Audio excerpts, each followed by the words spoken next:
Teddy bear में sniper gun,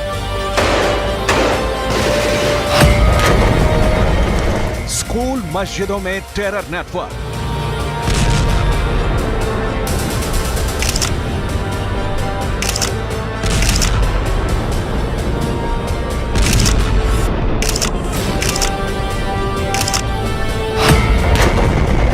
Hamas की खौफनाक साजिश।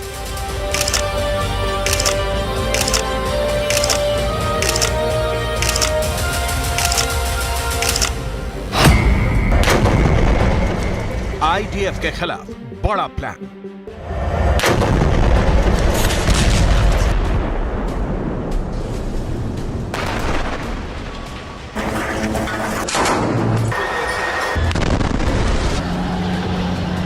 गाजा में हमास का रिएक्शन देख इजरायली सेना के होश उड़े हुए हैं।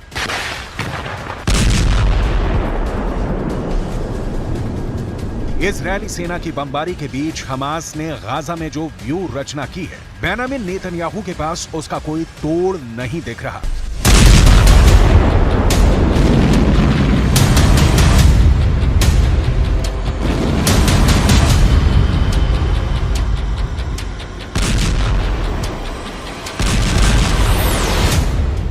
इजरायली सेना जिस ओर मूव कर रही है, हमास ने उस रास्ते में बम फिट कर दिया है।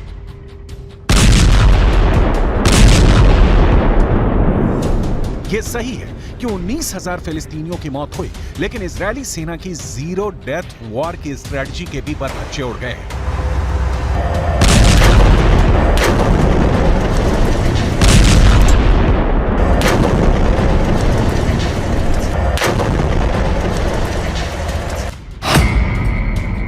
हमास के जबरदस्त प्रतिक्रिया की वजह से ही 27 अक्टूबर से, यानी जब से इजरायल ने गाजा में जमीनी हमले शुरू किए हैं, 121 इजरायली सैनिकों की मौत हो गई है।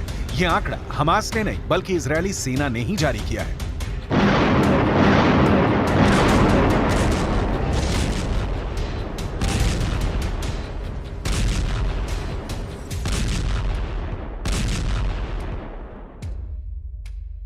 चालीस से 45 किलोमीटर लंबी और 6 से 10 किलोमीटर चौड़ी गाजा पट्टी में हमास ने ऐसी कौन सी तैयारी कर रखी है कि इजरायली सेना गाजा पर अब तक कब्जा पाने में असमर्थ रही है।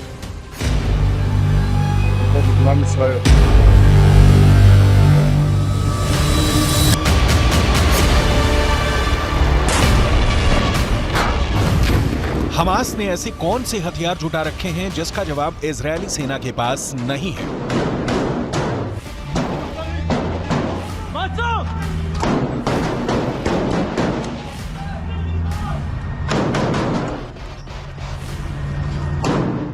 हमास के लड़ाकों ने पूरे गाजा में फैली सुरंगों की रचना कैसे कर रखी है कि इजरायल की सेना उनमें घुसने से पहले ही मात खा रही है। इन सारे सवालों का जवाब डिटेल में दिखाएंगे।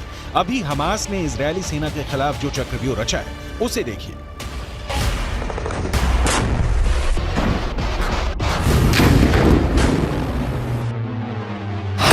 हमास नए नए तरीकों से आईडीएफ के जवानों पर हमले कर रहा है। हमास के आतंकियों ने गोलियों के अंदर बम भरकर उसमें रोने की आवाज निकालने वाले स्पीकर लगा दिए हैं।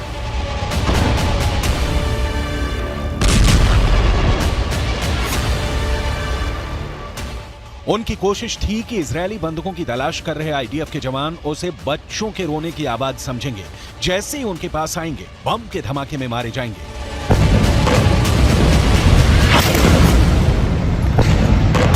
लेकिन हमास डाल डाल खेल रहा है तो इजरायल पात पात। इजरायल इंटेलिजेंस यूनिट ने इस साजिश का पता लगा के अपने जवानों को अलर्ट कर दिया, जिसके बाद डिस्पोजल स्क्वाड ने उन्हें निष्क्रिय कर दिया।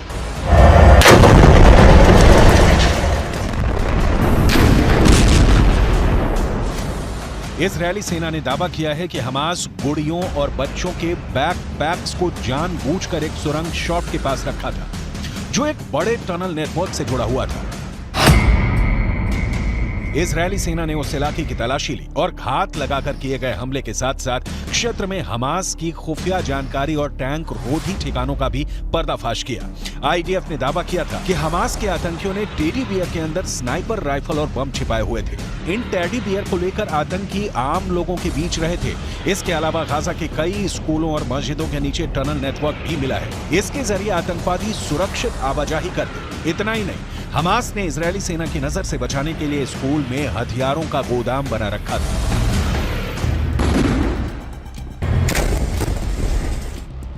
हमास के पास बिना शक इजरायल वाला वेपन पावर नहीं है, लेकिन हमास के पास हथियारों में घरेलू रॉकेट, अपग्रेडेड AK-47 और सोवियत संघ के दौर के मशीन गन के अलावा कई सस्ते, नए और चोरी किए हुए हथियार हैं। कई ऐसे एडवांस्ड हथियार भी मिले हैं जिनकी सप्लाई ईरान ने की, तो कुछ ऐसे हैं जिनका निर्माण उत्तर कोरिया में किया गया। ये जानना भी बेहद दिलचस्प है कि हमास की पसंदीदा राइफल कौन सी है। सोवियत दौर में निर्मित 7.62 मिलीमीटर कैलिबर वाली AK-47 असॉल्ट राइफल हमास का सबसे पसंदीदा हथियार है। आतंकी इसकी मदद से कई राउंड तक गोलियों की बौछार करते हैं। इसके अलावा SVD, ड्रैगुनो, क्रूज semi automatic 7.62 millimetre calibre sniper rifle का इस्तेमाल हमास 20 किलोमीटर दूर से हमला करने के लिए कर रहा है। हमास के ट्रक भारी machine gun M2 browning HMG से लैस हैं। ये पैदल सेना हल्के बख्तरबंद वाहनों और कम उड़ान वाले विमानों को आसानी से निशाना बना सकते हैं। ये समझना बहुत जरूरी है, हमास जैसे संगठनों के पास जो भी हथियार हैं वो या तो ईरान से आए हैं या हमास ने स्मगलिंग से उसे मंगाया है या सोवियत दौर के हैं। इन हथियारों से हमास इजरायल को नुकसान तो पहुंचा रहा है। 9 किलो वाला RPG-7 rocket propelled grenade launcher Hamas का फेवरेट है। ये काफी सस्ता और उपयोग में आसान है। सोवियत संघ का बना यह हथियार कंधे पर रहता है और एक ट्यूब से रॉकेट दागता है। ये रॉकेट आसानी से 200 से 700 मीटर की दूरी पर मौजूद टैंकों को आसानी से तबाह कर सकता है।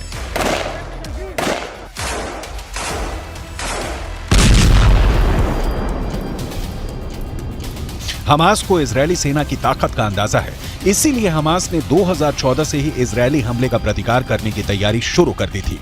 जिन सुरंगों को नष्ट करने की बात हो रही है या नष्ट की जा रही हैं, ये सुरंगें दुनिया के लिए अजूबा हैं। सोचिए जरा, 40 से 45 किलोमीटर लंबी और 6 से 10 किलोमीटर चौड़ी गाजा पट्टी में जमीन के नीचे हमास ने 500 किलोमीटर लंबी सुरंग खोद रखी है। इन सुरंगों में हमास की जान बसती है। इनके हथियार, इनके लड़ाके, इनके नेता सारे सुरंगों में शरण पाते हैं। जहां तक सुरंगों के सफाई की बात है तो इजरायल ने बहुत सी सुरंगों को मटिया मेट कर दिया है, लेकिन अभी ऐसी कई सुरंगें हैं जहां अब भी इजरायल की सेना नहीं पहुंच पाई है। इन सुरंगों को नष्ट करने के लिए अब इजरायली सेना इनके भीतर समंदर का पानी छोड़ रही है। हमास का बचना मुश्किल नहीं, नामुमकिन है। लंबे वक्त तक हमास के टिके रहने की कोई संभावना नहीं दिख रही है। ईरान, जिससे सबसे ज्यादा हथियार मिलने की हमास को उम्मीद थी, उसने साथ छोड़ दिया है, लिहाजा हमास फंस गया है। बाकी किसी भी अरब देश से उसे कोई मदद नहीं मिल रही, जबकि इजरायल को अमेरिका से सीधे हथियारों की सप्लाई हो रही है। नतीजा जमीन पर दिख रहा है।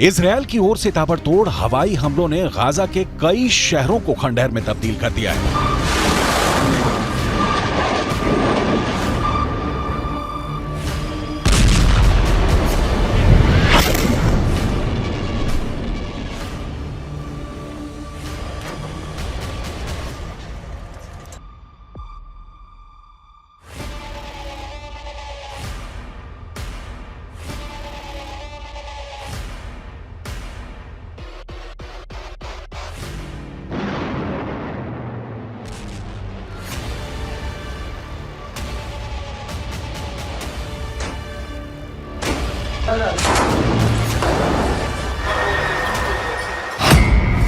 गाजा हमले में करीब 40 से ज्यादा लोगों की मौत हो गई है। सेंट्रल गाजा के एक शरणार्थी शिविर पर हुए हवाई हमलों में करीब 33 लोगों की जान चली गई है। इनमें 14 महिलाएं और 4 बच्चे शामिल थे। रफा शहर में हवाई हमलों में करीब 8 लोगों की मौत हो गई है।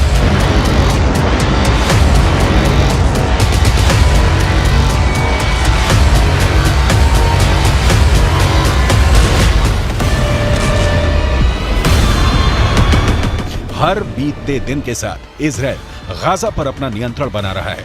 खान यूनुस में इस वक्त इजरायली सेना भीषण बमबारी कर रही है। खान यूनुस ने गाजा के कई बड़े शहरों पर इजरायली सेना ने हमले तेज कर दिए हैं। इजरायल के प्रधानमंत्री बेंजामिन नेतन्याहू को बहुत गौर से सुनिए, क्योंकि जिन्हें युद्ध विराम की उम्मीद दिख रही है उन्हें बहुत निराश होना पड़ेगा। बंधकों की मौत की हमास वाली धमकी का इजरायल के प्रधानमंत्री बेंजामिन नेतन्याहू के ऊपर कोई असर नहीं दिख रहा है। אנחנו נשיג את כל יעדינו, חיסול החמאס, שחרור כל חטופינו והבטחה שעזה לא תהפוך מחדש למוקד טרור, הסתה נגד מדינת ישראל והתקפות נגד מדינת ישראל. אנחנו נמשיך להילחם עד הסוף למען הנופלים ולמען הבטחת חיינו כאן בארץ ישראל. इजरायल फिलिस्तीन की जंग देखते देखते कई पीढ़ियां गुजर गईं, लेकिन 2023 में जिस तरीके से युद्ध छिड़ा है उसने तबाही की नई कहानी लिख दी है। इजरायल इस इरादे के साथ मैदान में उतरा है कि हमास के अंतिम आतंकी के जिंदा रहने तक गोली चलाते रहना है, जबकि हमास इसकी कोशिश कर रहा है कि बीते सालों की तरह बंधकों के नाम पर वो युद्ध विराम करवाएगा, संयुक्त राष्ट्र में आवाज उठाएगा और विश्व बिरादरी से इजरायल पर दबाव बनवाएगा कि वो हमास पर हमला नहीं करे। हमास की ये कोशिश आंशिक रूप से रंग भी ला रही है। अमेरिका ने इजरायल को दो टूक कहा है कि हमास के आतंकियों को मौत की नींद सुलाने के दौरान ये ख्याल रखा जाए कि किसी आम फिलिस्तीनी की इसमें मौत ना हो। लेकिन युद्ध में इजरायल इस कदर उलझा हुआ है कि अपनों तक को पहचानने में इजरायली सेना से भूल हो रही है। इन 3 युवकों को हमास ने 7 अक्टूबर को बंधक बना लिया था। इजरायली सेना ने गाजा पर हमला किया तो पहचान की संकट के कारण इन तीनों को गोली मार दी। हालांकि इजरायली सेना ने अपनी गलती कबूल कर ली है, लेकिन युद्ध में ऐसी गलती की संभावना लगातार बनी रहती है। सवाल फिर युद्ध कहां जाकर रुकेगा और 22 लाख फिलिस्तीनियों के भविष्य का क्या होगा? इस सवाल का जवाब नेतन्याहू के पास नहीं है, क्योंकि इसकी तैयारी में अमेरिका जुट गया है। जो बाइडेन का कहना है कि वो एक नई फिलिस्तीनी प्राधिकरण देखना चाहते हैं, जिसे महमूद अब्बास 2005 से चला रहे हैं। बाइडेन चाहते हैं कि संघर्ष समाप्त होने के बाद नई फिलिस्तीनी प्राधिकरण गाजा में कार्यभार संभाले। गाजा में आखिरी बार चुनाव 2006 में हुए थे। इस चुनाव में हमास को जीत मिली थी, लेकिन हमास ने सरकार बनाते ही महमूद अब्बास की फतह पार्टी के नेताओं के खिलाफ हिंसा शुरू कर दी थी। इस हिंसा में फिलिस्तीनी प्राधिकरण और फतह के हजारों कार्यकर्ता मारे गए। इस हिंसा के बाद महमूद अब्बास ने हमास के प्रमुख इस्माइल हानिया को पद से हटा दिया था, लेकिन हानिया ने इससे इनकार करते हुए फिलिस्तीनी प्राधिकरण से अपना रिश्ता तोड़ लिया था।